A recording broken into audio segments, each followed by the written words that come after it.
šiandien susirinkote Kauno rajono savivaldybės viešojoje bibliotekoje. Šiandienis renginys yra projekto Laisvės balsai mūsų istorijoje veiklų dalis. Šis bibliotekos projektas skirtas vasario 16 ir kovo 11 įprasminti. Edukacinėmis projekto veiklomis siekime ugdyti pilietiškumą, stiprinti istorinį sąmoningumą. Projektą iš dalies finansavo Lietuvos Respublikos kultūros ministerija. Kūrybinės dirbtuves, kuriuose šiandien dalyvausime, ar diskusiją, ar kaip ir vadinsim, veda istorikė Kristina Petrauskė. Pasveikinkim. Taip, Kristina daugeliu yra pažįstama iš socialinių tinklų, Instagram ir TikTok, kaip įtraukių, įdomių vaizdo siužetų, pasakojančių apie Lietuvos ir pasaulio istoriją kūrėja.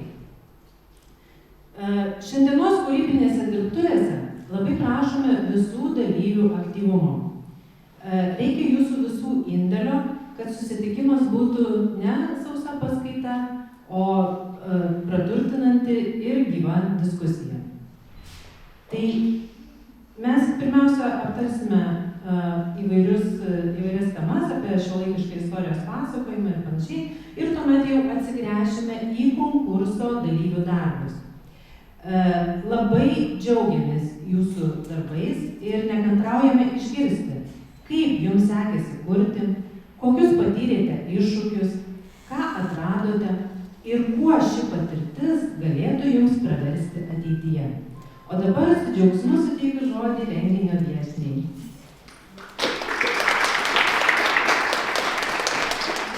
Taip, dar atsiprašau, pamiršau paminėti, kad Kristina dirba Vytauto Didžiojo karo muziejuje, direktoriaus pavaduotoja, žodžiu, rimtas atsakingas pareigas ir kartu labai įdomios papildomos veiklos. Ačiū. Mikrofono reikia? Ar reikia mikrofono? Reikia ar nereikia? Tai gerai, nereikia. Jeigu ką, tada mikrofoną paimsiu. Jisai čia kodėl? Gerai, tai aišku, man labiausiai iš viso šito pristatymo patiko, kuomet sako, reikės aktyvaus dalyvavimo. Reikės. Ta mane čia ir pasikvietė. Ir pirmiausia, norėčiau nusistatyti savo tikslinę auditoriją. Kelinta klasė?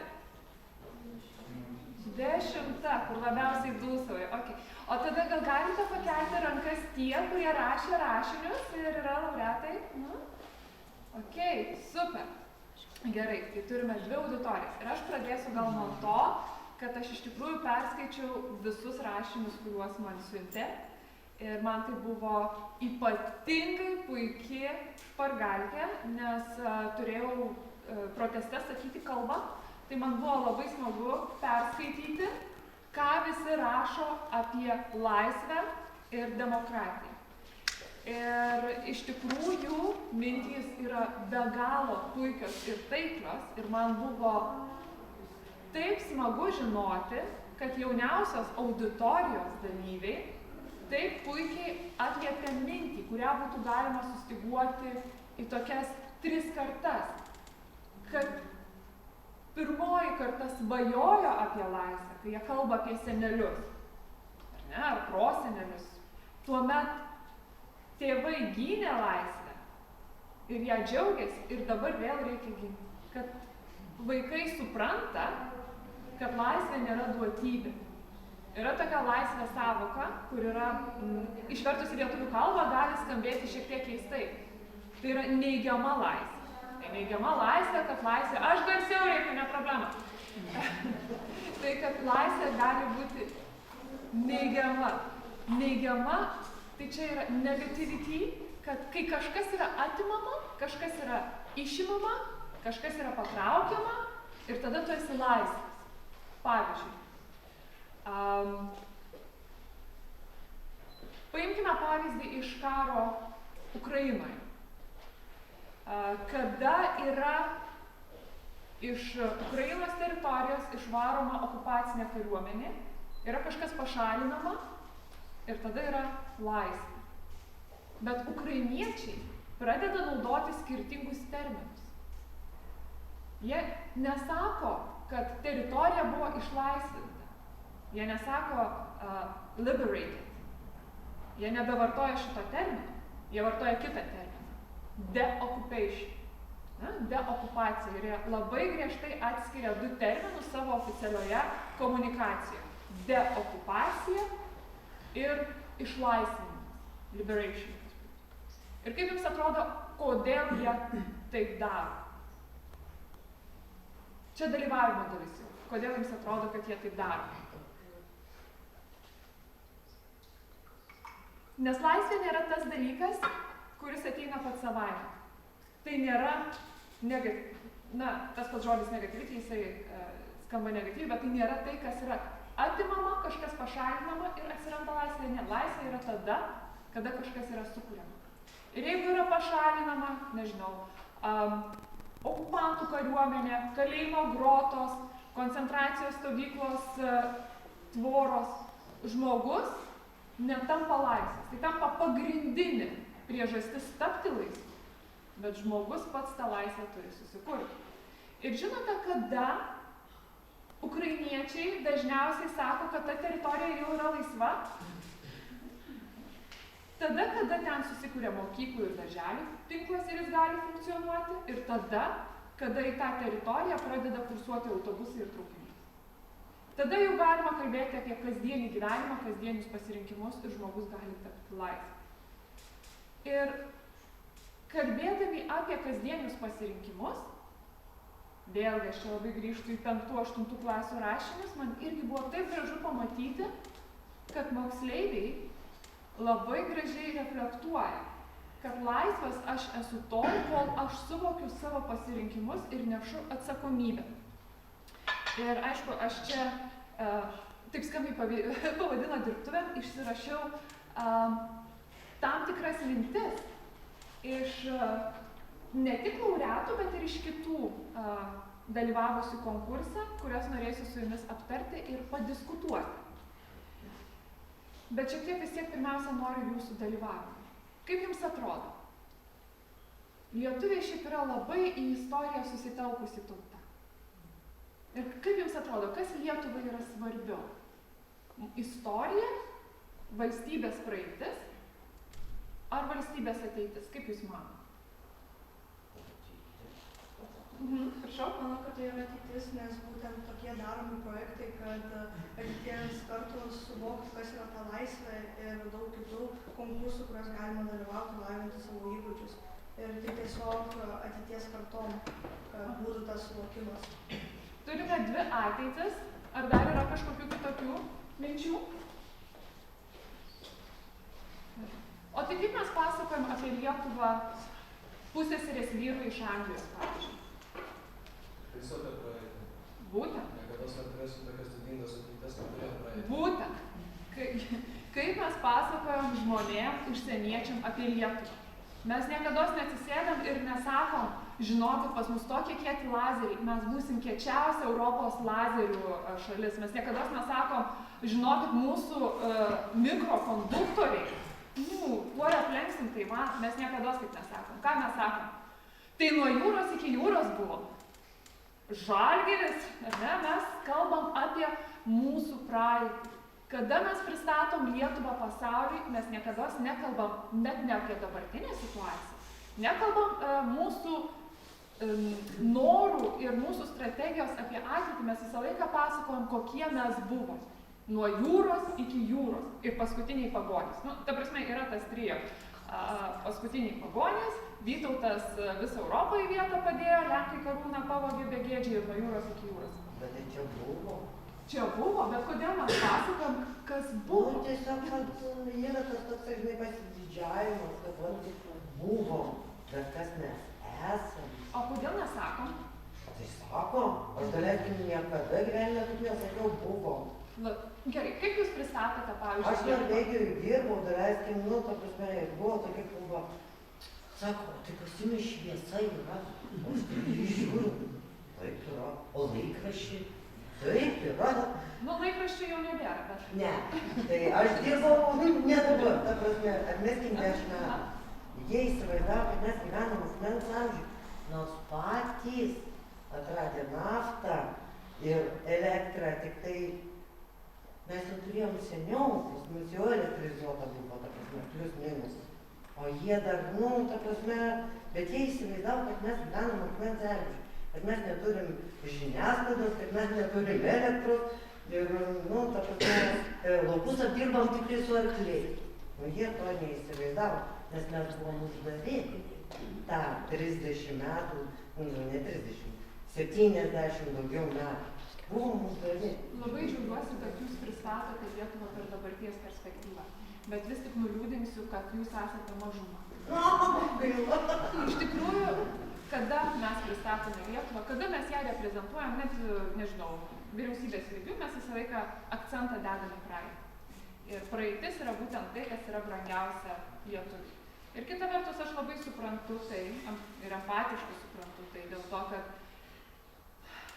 didelė dalimi žmonės, kurie šiuo metu kūrė Lietuvą, jie atsimena tą praeitį, ne visada net gali prisiminti ją iš teigiamos perspektyvos, nes dar visi turime okupacijos atmintį. Aš, pavyzdžiui, gimiau ir turiu dar gimimo liudijimą Sovietų Sąjungos, nors jau beveik jos neatsimenu, bet ta kultūrinė praeitis mano tėvų, mano senelių, jie yra pakankamai neigiami. Ir tada mes visą laiką bandom surasti kažkokią vietą, kažkokį inkarą, į kurį galėtume įsitverti ir juo didžiuotis. Ir dažnai tai būna būtent tas mūsų praeities didybės elementas. Bet ne. Man Tarybų Sąjunga tikrai nieko nedavė, ta prasme. Aš pati užaugau, tikrai užaugau, nuo iki ir tikrai nenorėčiau gink Dievę. Manau, kad jūs dabar darote klaidingą išvadą. Ne tą aš norėjau pasakyti. Na ir jeigu mes manom, kad mūsų tas pristatymas yra kaip tautos vis tik akcentuotas į Lietuvos istoriją ir turim tą didybę ir tiesiog mūsų istorijos pyką Vytauto laikus, tai ir girdėjot, kad Vytauto kūną neva tai rado jau. Ne, šiandienos naujiena. Tai va čia yra kitas dalykas, ką aš norėčiau akcentuoti, kad kaip mes šiuo metu esam susitelkę į žinių ciklą. Ar jūs galite pasakyti, jūs tai spėjau galite pasakyti, kas prieš savaitę buvo rodoma kaip, pagrindinės naujienos. Čia aš noriu akcentuoti ir dėti akcentą į tai, kad mes gyvenam labai greitai besikeičiančiame naujienų laike. Naujienos mums yra aktualios tik tos, kurios yra čia ir dabar. Ir tada atsiranda tokios keistos žirklės. Viena vertus mes labai vertiname savo praeitį, bet kita vertus esam susitelkę tik į dabartį. Tai jeigu, aš aišku hiperbolizuosiu, bet būtent tai, kas nutiko prieš 5 minutes, mums tampa svarbiausia. Ir atsiranda labai didelis prasilenkimas tarp to, ko mes norim iškomunikuoti ir tai, kas užima mūsų 90% lauko. Ir jeigu viena iš pagrindinių šiandienos žiniasklaidos naujienos yra Vytauto palaikai galimai rasti, tai kita yra socialinių tinklų uždraudimas nepilnamečiam. Paslėpė viską. Tai kaip jūs manot? Reikia uždrausti socialinius tinklus nepilnamečiam ar ne? Ribot. Ribot, manot, ar ne? Manyčiau, kad nereikia, žmogus, bet kaip galima uždrausti kažką? Uždrausti valgyti košę rytai, blynus kepti. Ta prasme, kaip galima, reikia visur turėti proto ir atsakomybės. Bet gali, pavyzdžiui, uždrausti nepilnamečiam alkoholį gerti. Gali? Ta prasme, uždrausti? Čia yra kiekvieno pasirinkimo. Ar turit pasirinkimą gerti alkoholį?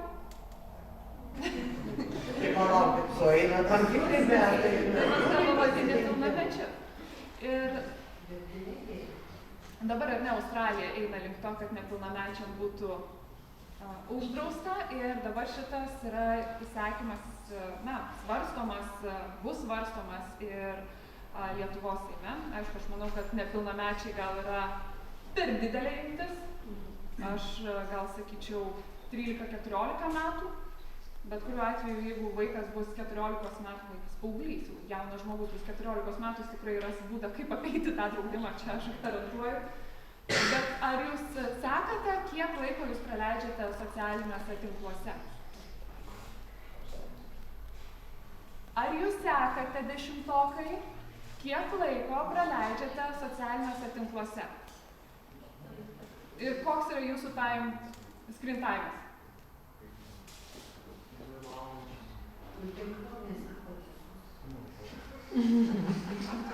Nes jeigu jis sako 2 valandas, tai aš netikiu, nes mano yra arti 8. 5 valandas. Tai 5 valandas yra labai normalus laikas. Visiškai. Tai niekas nepraleidžia, nežinau, daugiau negu 5.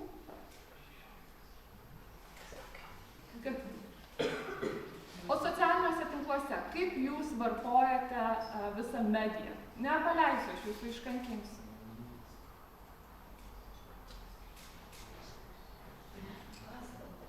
Gerai, tai iš principo, dabar vienas iš pagrindinių dalykų, kuo yra skundžiamasi jaunai žmonėm, tai kad jie yra neskaitantys. Ir čia yra bibliotekos direktorė ir gal jūs galite pasakyti, kiek jaunų žmonių ateina pas jūs į bibliotekas imti knygų. Ar matote tendenciją, ar jinai daugėja ar mažėja? Kas liečia, matot, vaikai ir paaugliai yra viena grupė iki 16 metų, tai skaitytojų skaičius yra maždaug pastovus. Nesakyčiau, kad labai aišku auga tas skaitytojų skaičius, kas liečia mūsų tik rajoną, kuris turtingas vaikais, moksleiviais ir kartu, sakyčiau, skaitytojais. Bet pastebima sumažėjimas skaitymo ir tų skaitytojų mūsų lankytojų, tai kada maždaug 6, 7, 8 klasė tikrai labai sumažėjo skaitymas ir skaitytojai tos grupės. Bet bendrai skaitytojų lygis tai panašus, nesakyčiau, kad jis labai drastiškai mažėja, nes Kauno rajonas turi tą dar, kaip sakoma, gimstamumą ir pasipildo žmonėmis, bet jeigu Lietuvos mastu žiūrėt, tai taip, vaikų ir paauglių skaitytojų labai mažėja, nes kartu ir tokių ir aplamai gyventojų ir vaikų mažėja. Tai vat irgi du tokie rodikliai, kaip pažiūrėsi. Tai Lietuvoje vidutiniškai paauglys socialiniuose tinkluose praleidžia 6 valandas. Ir jeigu mes tas 6 valandas paverstume knygų puslapiais, tai gautųsi, kad jis per dieną perskaito 180 puslapių. Ir tai nereiškia, kad tai per tas 6 valandas jisai, jeigu skaitytų, perskaitytų. Ne, tai reiškia, kad tą turinį, kurį jis gauna žiūrėdamas savo telefone, kad jis per dieną perskaito 160 puslapių. Tai yra begalinis kiekis informacijos. Tai jeigu mes perverčiam tai, kad jie sėdėdami, tai jų socialiniuose tinkluose vartoja informaciją, tai jūs kasdieną perskaitot po knygą ir labai nemažą knygą. Tik tuomet klausimas yra, apie ką ta knyga. Ar galiu dabar padaryti, jeigu tai bus per daug intruzyvu, tai sakykit ne, bet man būtų labai įdomu sužinoti, kokią socialinę mediją jūs naudojate. Kas iš jūsų dar naudoja Facebooką? Ne Messengerį, bet ta prasme Facebooką, kad scrollint ir skaityt. Nu tai jo, gerai, kam virš 3, supratau.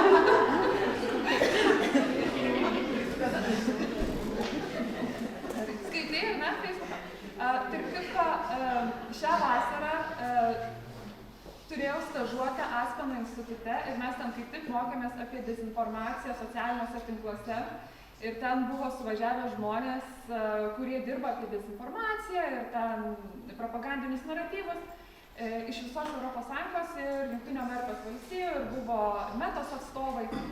Ir Meta turėjo vienintelį klausimą lietuviam.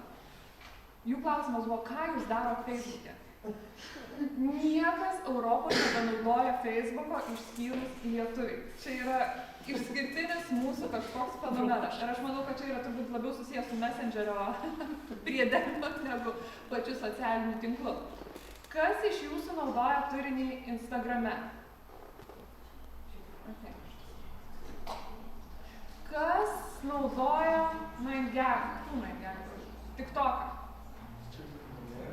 Okay. Ir tuomet, kas žiūri YouTube šortus? Jo, niekas. Čia irgi yra dalykas, kur Meta klausia, kodėl jūs šito turinio neįsisavinat. Ir tuomet, ar dar kas nors naudoja Snapchatą?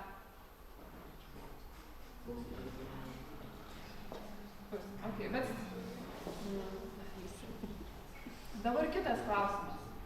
Kas naudoja įvairius dirbtinio intelekto įskiepus tiek socialiniuose tinkluose, tiek ir visus ChatGPT, Gemini ir taip toliau. Ir vėlgi, aš net negaliu pasakyti, kad tai yra kažkas tokio išskirtinio. Esat visiškai Lietuvos vidurkį atitinkanti paauglių grupė. Tiek dėl socialinių tinklų, tiek dėl dirbtinio intelekto. Bet dabar aš noriu padaryti dar vieną tokią apklausėlę. Dar ranką paprašysiu pakilnoti. Prieš 1,5 metų, kada aš klausiau 9-11 auditoriją ir prašiau paklausti, ką jie daro. Ar jie dažniau googlina, ar jie dažniau eina informacijos ieškoti į, tarkim, TikToką arba Instagramą. Na, kur jūs ieškote jums aktualios informacijos? Tarkim, reikia parašyti rašinėlį apie laisvę. Tai ką jūs darysit? Eisit googlinti ar eisit užklausą rašyti į socialinį tinklą? Tada, ne, čia aš klausiu, po to jau bus dirbtinis intelektas dabar ateina. Nes per 3 faktiškai metus atsitiko tokia informacinė revoliucija. Iš pradžių visi googlindavo ir ieškodavo informacijos Google'e, tada visi eidavo į Wikipediją ir nurašinėdavo visi su faktologiniam klaidom rašinėlį.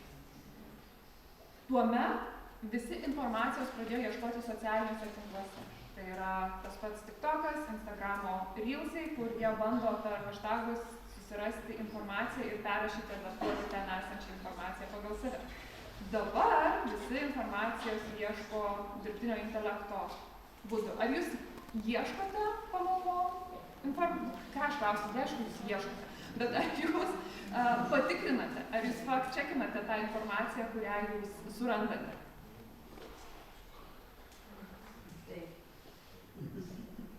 Labai vienas neužtikrintas taip.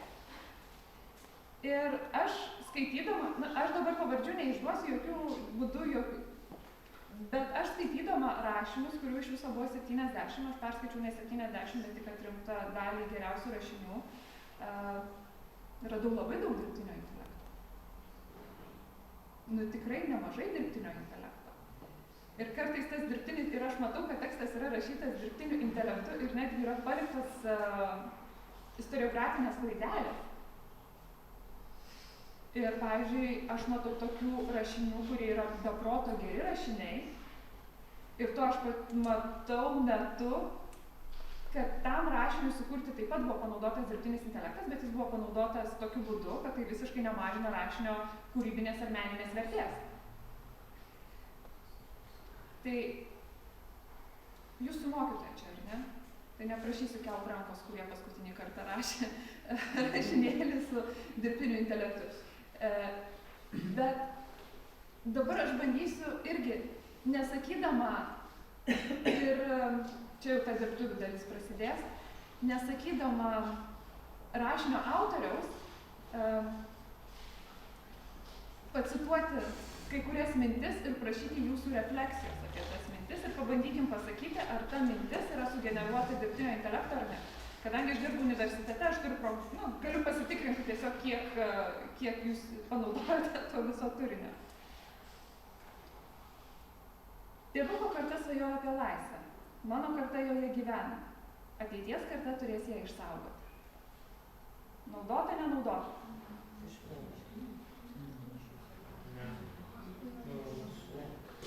Ne, šita nenaudota, bet visas sakinys yra nukopy-pastintas buvo. Bet ar galite kažkas pakomentuoti ir pabandyti reflektuoti, ką šis autorius, čia tarp kitko grupė yra nuo 9 iki 12 metų, metų ir man labai patikęs šitas rašinys yra, ką jis turėjo omeny rašydamas šį sakinį. Tėvuko karta svajojo apie laisvę, mano karta joje gyvena, ateities karta turės ją išsaugoti. Kad laisvę perduoda iš metus išmintis kitom kartom. Bet ar tai yra pasyvus procesas? Jeigu tai yra pasyvus procesas, tada mes turime tokią situaciją, kokią turime šiandieną Vengrijoje, pavyzdžiui, ar ne? Kai mes sakome, kad laisvė yra iškovota ir nieko mums daugiau daryti nereikia. Laisvė ir demokratija yra tas procesas, kuris turi būti įtvirtinamas kiekvienos mūsų dienos apsisprendimu. Tai gali būti nuo tokių atrodytų paprastų dalykų, kaip darbinės etikos palaikymas. Tai yra, kad pavyzdžiui, nežinau, ant liežuvio galo esantis pavyzdys, kad bibliotekos darbuotojai neslėptų tam tikrų knygų, kuriom, pavyzdžiui, nepritarė dėl savo asmeninių priežasčių, bet kitas žmogus nori jas pamatyti, ar ne? Kad tai būtų tiesiog teisininko drąsa sakyti apie, tarkim, priimamus ir svarstomus dalykus tiesą taip, kaip yra, o nenoras kažkam pabandyti įsiteikti. Numatant, kad už tai kažkada kažkas bus.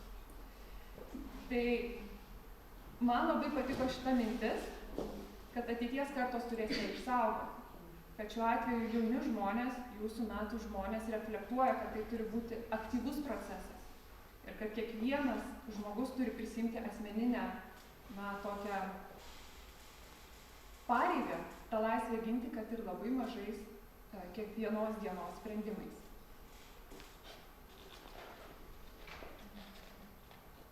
Na, kadangi jūs labai aktyvus, tai tokią pabandysiu linksmesnę surasti. Šita man labai patiko. Kai matau vaiką einant į mokyklą, matau laisvę. Ar jūs matote taip pat? Matom.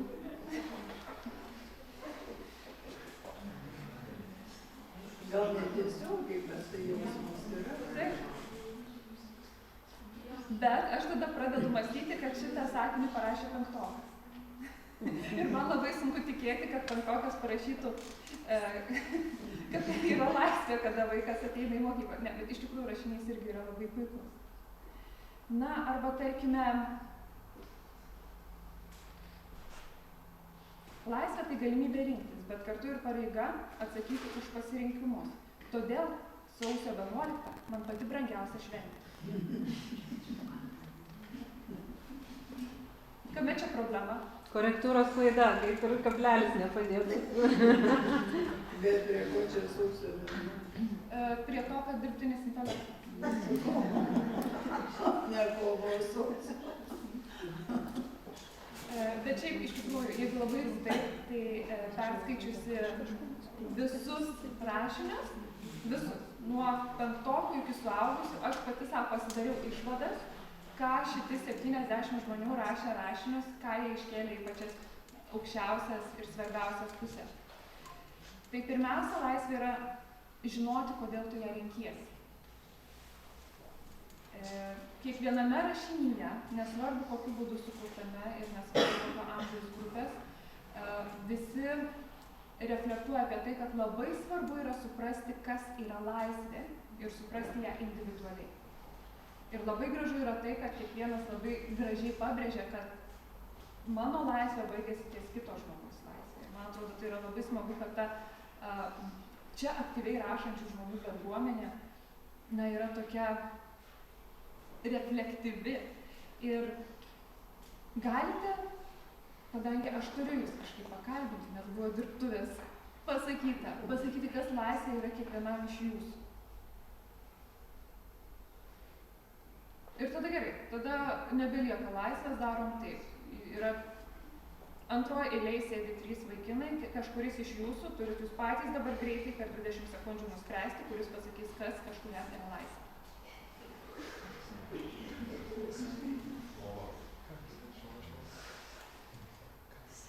Penkios?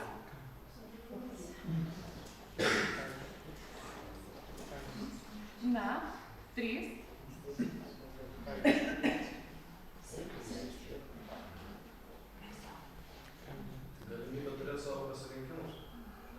galimybė turėti savo pasirinkimus. Ir tai taip pat labai dažnai kartojama mintis visose rašiniuose ir galimybė turėti savo pasirinkimus, kad ir net atrodytų ne visada tinkamus, yra labai svarbi demokratijos kelio dalis. Dabar merginos sėdinčios už jų. 20 sekundžių ir turite pasakyti, kuri nors viena. Jeigu ne, tai bus ta, kuri sakė, kad 5 valandas turi sprintavimą.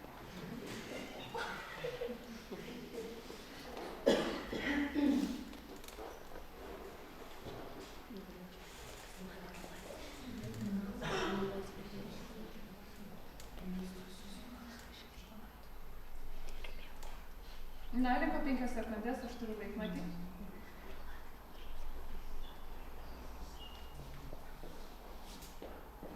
Na, ar kažkas gelbės savo draugę, kuri 5 valandas sprintavimą turi, ar jau teks atsakyti? Taip, aš irgi turiu paauglę dukrą, žinau. Kas yra ta laisvė? Kaip tu... Ir čia nėra neteisingų ar kažkokių klaidingų atsakymų. Čia aš neprašau kaip pilietiškumo mokytoja, kad žinai pasakyti. Tai laisvė man yra, kad aš galiu įsakyti savo nuomonę ir turėti savo žodį. O tai kodėl jo nesakai? Reikia tarti tą žodį. Ir tuomet paskutinė eilė.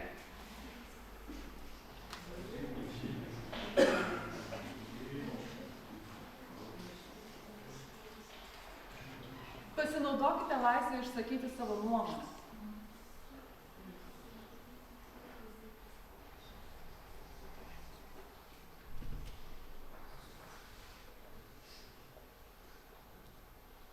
Nagi? Gali būti, va, gal reikia dirbtinio intelekto. Nes jau patys nesugalvoja. Jau per sunku įsireikšti. Gerai, tas vaikinas, kuris yra per vidurį. Aha. Kas tau yra laisvė?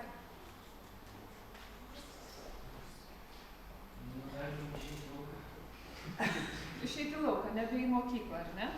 Tėvai visada šitą laisvę suteikia. O ar gali būti taip, kad žmogus gali būti nelaisvas, gyvendamas laisvoje valstybėje? Taip. Ar gali pavyzdį duoti? Sėdėti, pavyzdžiui, čia, ar ne? O ne eiti į lauką?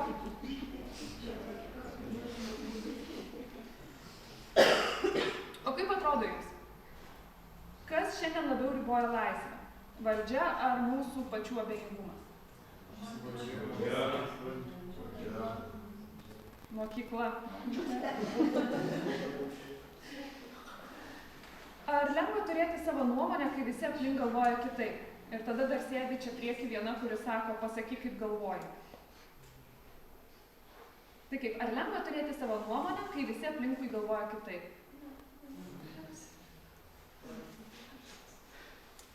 Ir tada dar toks, kaip jūs manote, ar kritinis mąstymas yra įgūdis ar drąsa? Išlavinimas įgūdis. O ar jums būna lengva šitą įgūdį, kurį jūs išlavinate, kurį jums lavina mokykloje, drąsiai panaudoti, kad praskaldyti tą abejingumą, kuris dažnai apima visuomenę, kuri užmiega ant tos laisvės laurų?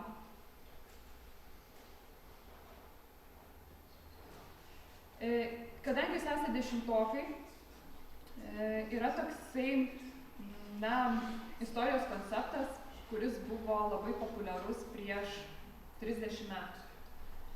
Ir prieš 30 metų buvo išsakyta tokia mintis, kad istorija pasibaigė. Ar esate girdėję apie istorijos pabaigą, tokį kaip konceptą? Aišku, nesate. Tai kada griuvo Berlyno siena? Kada pasibaigė šaltasis karas? Kada atrodė, kad štai jau nebeliko to dviejų polių visuomenės, ar ne? Sovietų sąjunga prieš Ameriką. Kada nebelieka tų proxy karų. Proxy karai tai tie karai, ar ne? Kada dvi didžiosios galios kitų rankomis aiškinasi savo santykius, kur nors Vietname, Korėjoje, Afganistane, ar ne? Atrodė, kad viskas. Mes jau turim tą laimingą pabaigą, ilgai ir laimingai, ir istorija baigėsi. Ir su tuo istorija baigėsi, mes labai stipriai užmigom ant laurų. Atrodė, kad štai mes tapome demokratinio pasaulio dalis, buvo net ir tokių iliuzijų, kad ir Rusija taps demokratinio pasaulio dalimi, ar ne. Ir iš tikrųjų 90 metais kokie buvo mitingai Maskvoje palaikantis Lietuvą. Ir atrodė, kad štai tikrai istorija, nes istorija dažniausiai yra konfliktų pasakojimas, baigėsi. Dabar gyvensime tame vakarietiškame, turtingame pasaulyje ir turtingėsime ir konfliktų vis mažės. Ir tada praignoruojame tam tikrus skambučius. Tai yra Čečėnijos karai, Gruzija, tada turėjome Ukrainą, ar ne? Tai vis dar turime pilno masto invaziją. Ir mes suprantame palaipsniui, kad istorija nesibaigia. Bet buvome užmigdyti tos minties. Ir užmigdyti tos minties mes tapome abejingi tam, kas mus supa. Ir tuo pat metu mes imame galvoti, ir aš čia sakau mes, bet žinoma, kiekvienas iš mūsų yra individualus, kad aš nieko tame negaliu padaryti ir aš nieko negaliu pakeisti. Nes kaip mes pasakojame istoriją? Istoriją mes pasakojame visada kaip tokias, tiesą, nuolatinę tiesą, kad nuo kažko labai labai blogo mes pastoviai einame tik link geresnių dalykų. Ar ne? Kad tarkim Lietuvos istorija yra kažkokia, nežinau, bėda, karas, konfliktas, okupacija, bet mes visą laiką išsilaisviname ir viskas eina tik į gerą. Kad yra kažkoks veikėjas, jisai suranda kažkokią, ar kliūtis jį suranda, ar jis suranda tą kliūtį, ta kliūtis yra nugalima ir tada viskas kyla vis į viršų. Ir kad mes pastoviai tokiame crescendo gyvename. Bet iš tikrųjų istorija yra visai kitokia. Tik mes norime save paguosti ir savo istoriją mes visą laiką pasakojame nuo blogiau link geriau. Bet iš tikrųjų viskas yra labai be galo duobėta. Ir vietoj to, kad tas pasakojimas mūsų vadovėliuose yra visą laiką toks į viršų einantis, jisai turėtų būti, štai toks duobėtas.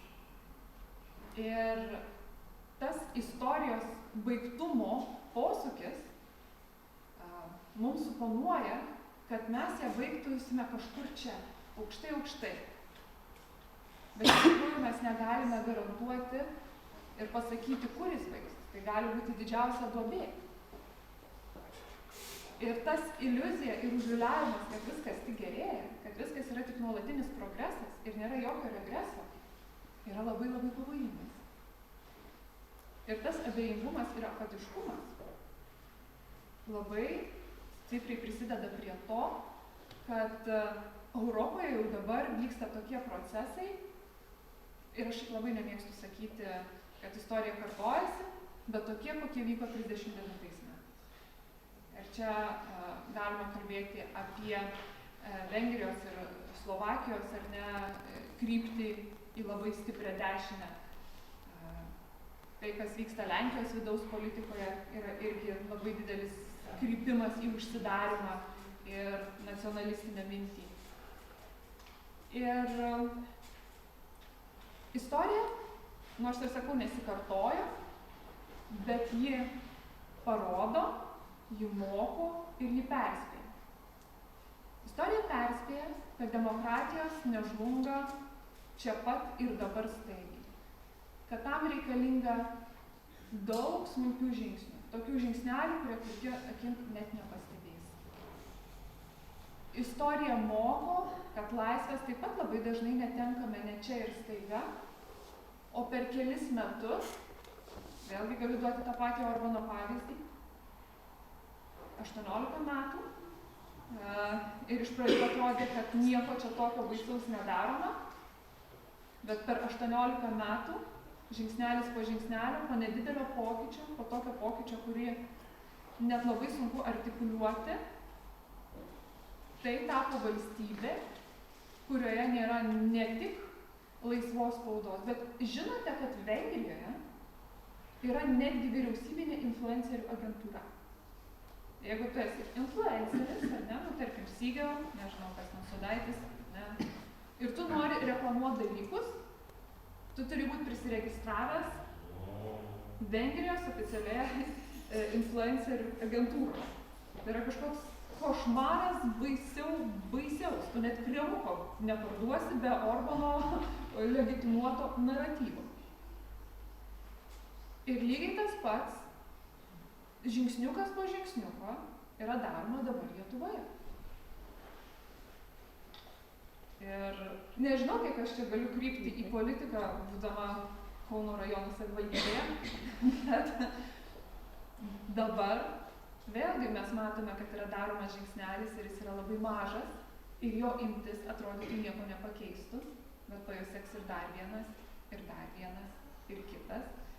Ir atsisukę atgal po metų ar 2 pamatysime, kad iš tų žingsnelių susidėjo visa mylė ir kad esame labai toli nuo to, ko mums iškovojo mūsų seneliai, mūsų tėvai.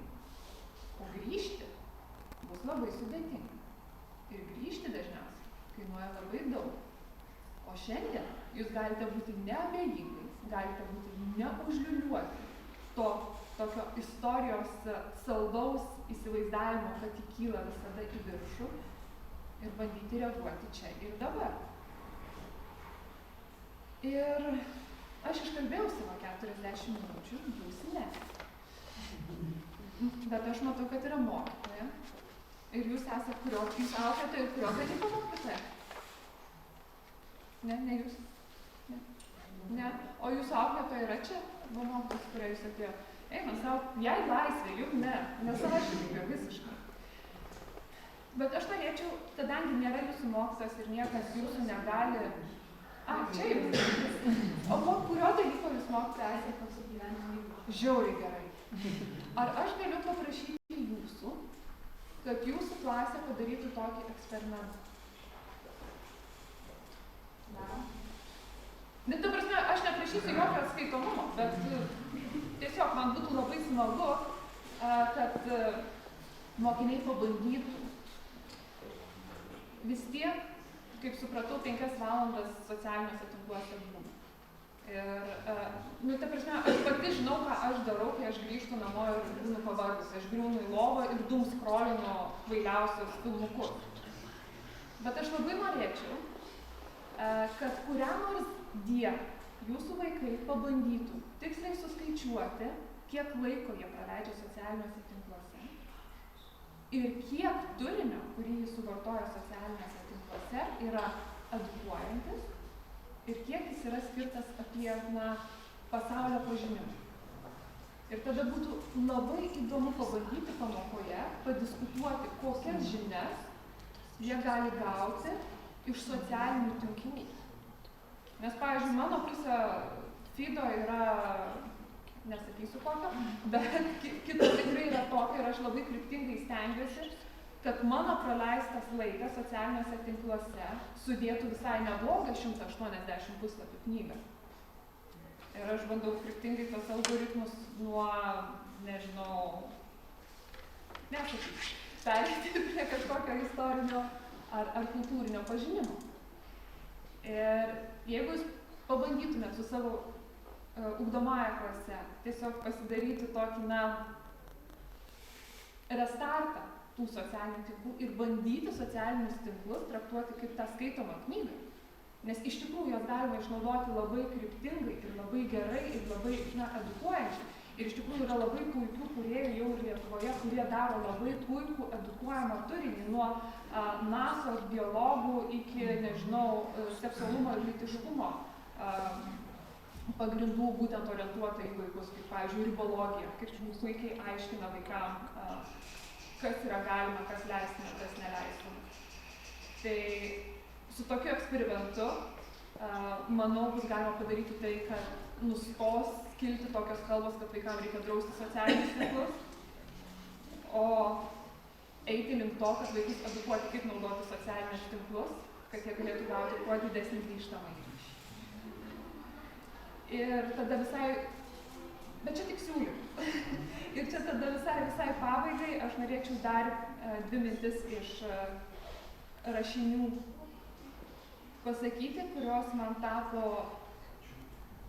turbūt dienos džiugesio dalykai.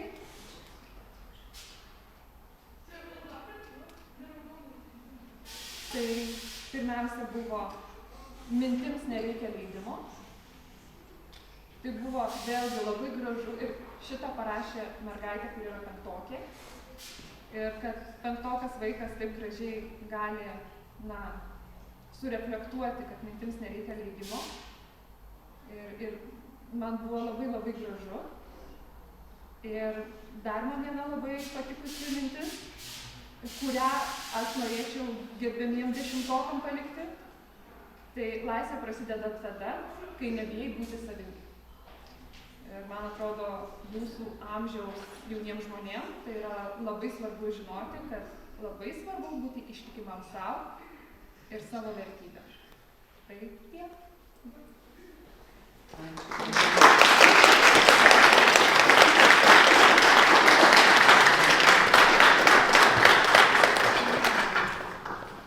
Taip, labai ačiū Kristinai už tikrai įdomias idėjas ir išvalgas. Ir dabar norėtume grįžti prie konkurso reikalų, diplomų ir prizų įteikimas. Taigi, priminsiu, kad kūrybinio rašymo konkursas Laisvės žodžiai buvo skirtas laisvės idėjai apmąstyti Lietuvos istorijos įvykių, asmeninių patirčių, šeimos atminties, pilietinės laikysenos ar šiuolaikinio pasaulio kontekste. Taigi, ši plati ir įkvepianti tema įtraukia labai daug dalyvių, net 70 darbų gautos. Tai visiems jiems padėkos ir sveikinimo žodį tars bibliotekos direktorė Irena Viktorija Stančiauskienė.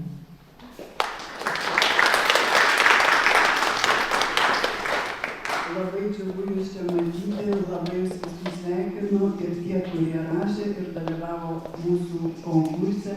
Ir tie, kurie čia atvyko ir palaikyti mūsų nugalėtojų, labai ačiū jums visiems. Ir žinoma, labai nuoširdžiai dėkoju gerbiamai Petrauskai už tokį puikią diskusiją su mumis ir priminimą tikrai, kad laisvė reikia, su laisvė reikia, kad jį būtų dirbti ir nebūti tokiai vidinėje emigracijoje, kur yra gal baisesnė už išorinę emigraciją, kada žmogus susidaro, jam nieks neberūpi. Ir viskas yra tas pats, kaip kas kur vyksta. Ir ta mano toks supratimas yra apie mūsų kraštą, apie mūsų tėvynę, apie mūsų artimuosius lieka kažkur toli toli, o gyvenu savo tuose socialiniuose tinkluose, kurie ne visi, tikrai ne prieš juos, bet kai pasižiūriu kartais kartu važiuodama su vyresnių klasių ar mažesnių klasių moksleiviais, kurie kas sekundę keičia, turbūt tik tokia dalyvauja ir ten nieko nėra, ir aš pagalvoju, visą kelią visi važiuojam, ne taip ir kokį pusvalandį, niekas nesišneka, niekas nebendrauja, nors sulipa visi tie vaikai į mokyklą, būtent čia Aleksota liečia į vieną mokyklą ir jie net išvis nemato vieni kitų. Tai mane, kaip tokia vyresnė, tai ima pasibaisėjimas, bet kai pagalvoji, svarbiausia turbūt tikrai nelikti to vidinėje emigracijoje. Tai va toks palinkėjimas. O dabar ta padėka, tai tikrai labai džiaugiuosi, net 17 mokyklų dalyvavo šitame konkurse. Iš viso, kaip minėta, rašė 70 dalyvių, iš jų 52 moksleiviai ir 18 suaugusių. Labai lenkiu žemai galvą suaugusiems, kurie atrado laiko, atrado mūsų informaciją, atrado norą rašyti apie tokį mums brangų dalyką kaip laisvė žodį. Na ir turbūt nesiplėsdama dar norėčiau padėkoti labai mokytojams, nes vis tik 17 mokyklų moksleiviai rašė. Manau, kad ne vienas buvo paskatintas ir mokytojo. Tai tikrai ačiū dar kartą jums ir čia, kur esantiems, ir ir nesantiems, ir laimėjusiems. Čia bus dar ir padėkos, ir šiokios tokios mūsų dovanėlės. Bet linkiu jums nepamesti tos laisvės žodžio, atliepti ir dalyvauti ir mūsų bibliotekos veiklose, dalyvauti mūsų renginiuose, būti aktyviems žmonėms ir tikrai siekti savo užsibrėžto tikslo. Dar kartą ačiū. Ir dar norėsiu padėkoti mūsų darbuotojams, kurių iniciatyva tai Aistės ir Indrės ir aišku kitų, kurios prisidėjo prie šito mūsų renginio, šito projekto. Tikrai dėkui labai, nes įvyko puikiai, sutelkta daug asmenybių, surengtas toks puikus uždarymo renginys, tai irgi didelės sėkmės ir tolesnėse veiklose. Na ir labai paprašysiu, kad visiems, kurie 70 rašė ir dalyvavo, būtų išsiųstos tokios padėkos, mes čia jau atskirai aptarsim ir kad nepamirškim, todėl netgi ir pasisakydama dar kartą akcentuoju, kad labai esam dėkingi jums visiems ir sėkmės didelės. Ačiū dar kartą.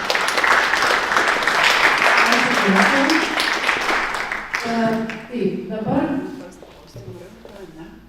taip, jeigu galėtumėt, kaip mes čia susigrupuojam ir nedelsdami pradėkime nuo jauniausių konkurso dalyvių. Jie labiausiai turbūt to nusipelnė, labiausiai stengiasi ir jie mažiausiai turi kantrybės dar išsiugdę. Tai 5-8 klasių kategorijoje laureatėmis, nes tik tai merginos, ta prasme dalyvavo ir vaikinų, bet laimėjo laureatėmis tapo merginos. Tai kviečiu čia šalia mūsų ateiti Beatą Baranauskaitę iš Kulautuvos apylinkės.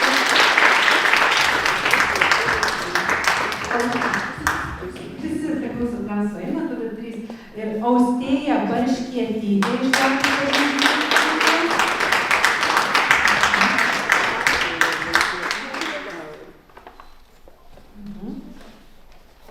Ir Viltė Venskutė iš Garliavos apylinkės.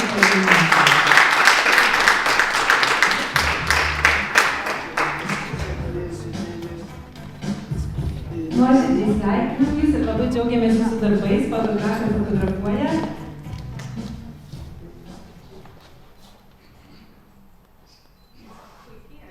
Ačiū labai.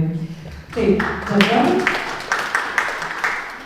antroji grupė 9-12 klasių kategorija. Tai sunkiausiai prikalbinami konkurso dalyviai ir labiausiai nustebinę komisiją savo atvirumu ir autentiškomis patirtimis. Taigi, į sceną norėčiau pakviesti Rugilę Naujokaitytę.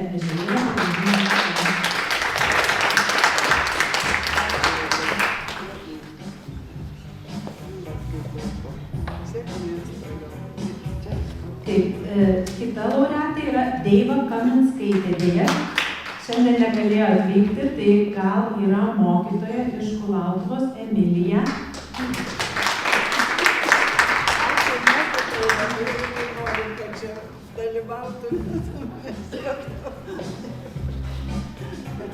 Ir trečias laureatas Gedas Žepavičius iš Raudonos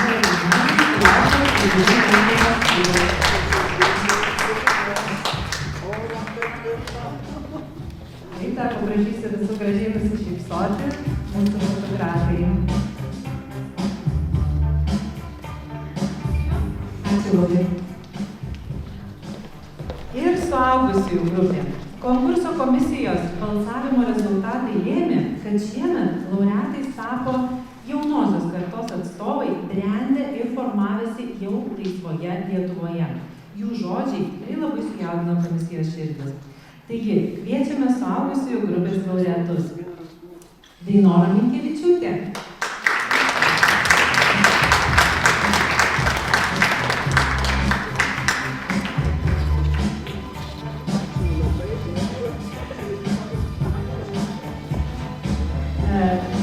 Kita laureatė Laura Kuncevičienė.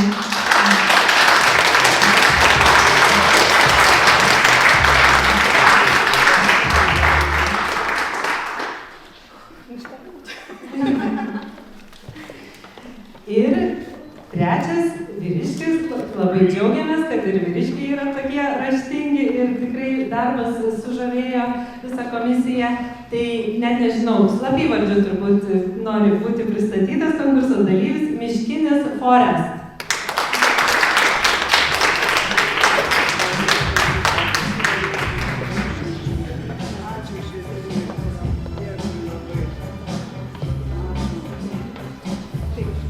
Dar fotografijai truputį nusišypsom.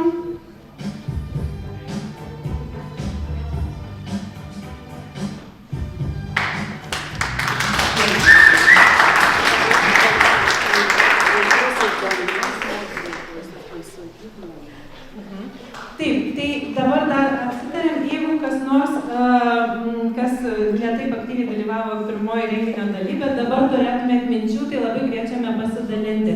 Kaip jau minėjau pradžioje, kaip jums sekėsi tas rašymas, kaip tie įspūdžiai, ką jis jums davė ir panašiai. Ar turėtų dar kas kokį pasisakymą, kviečiu tada ateiti prie manęs ir drąsiai pasidalinti. Pasakyti ne, ten aš nenaudojau dirbtinio intelekto. Apsiginti, ar ne?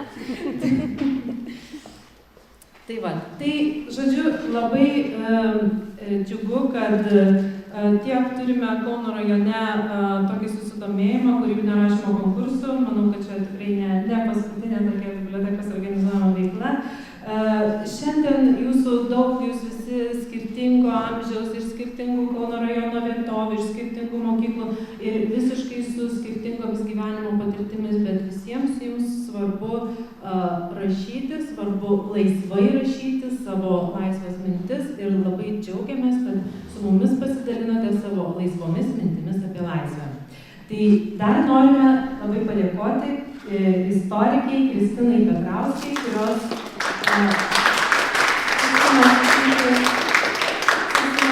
skatinant pirmoji renginio dalis, tai manau paliko įspūdį dalyviams.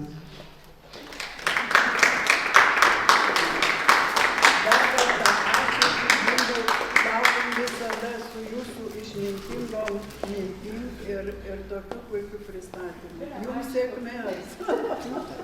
Jums sėkmės. O manau, gal galima pakviesti visus dalyvius. Sekundėlę aš galiu pabaigti.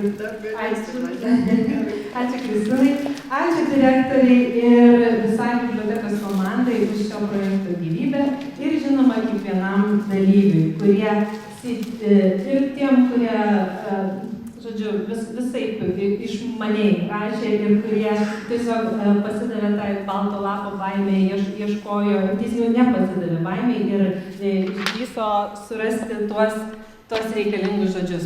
Tai va, ir tikiuosi, kad kitą kartą susitiksime jau vėl su naujais rašiniais, naujomis idėjomis ir naujais laisvais pasakojimais visų žmonių. Tai ačiū jums visiems, labai prašau visų konkurso laureatų ateiti čia bendrai nuotraukai. Dėkui. O gal prisijungs ir mūsų dalyviai renginio ir labai smagu. Palaikykit komandą rašančių.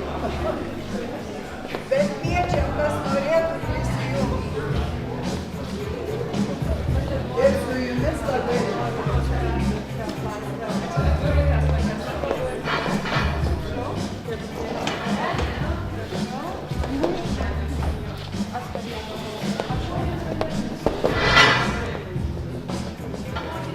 Daugiau, labai didelis darbas.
pastebėjau, kad ant galiorko vienas gal visi, o kiti klausė. Nu tai tas jau yra pasiekti. Tai skaitysiu nosį liesti. Jums sėkmės ir ačiū mergaitės. Man šito nereikia. Jums nereikia? Gerai. Nes dabar aš turiu. Ačiū. Pasiimsiu tada.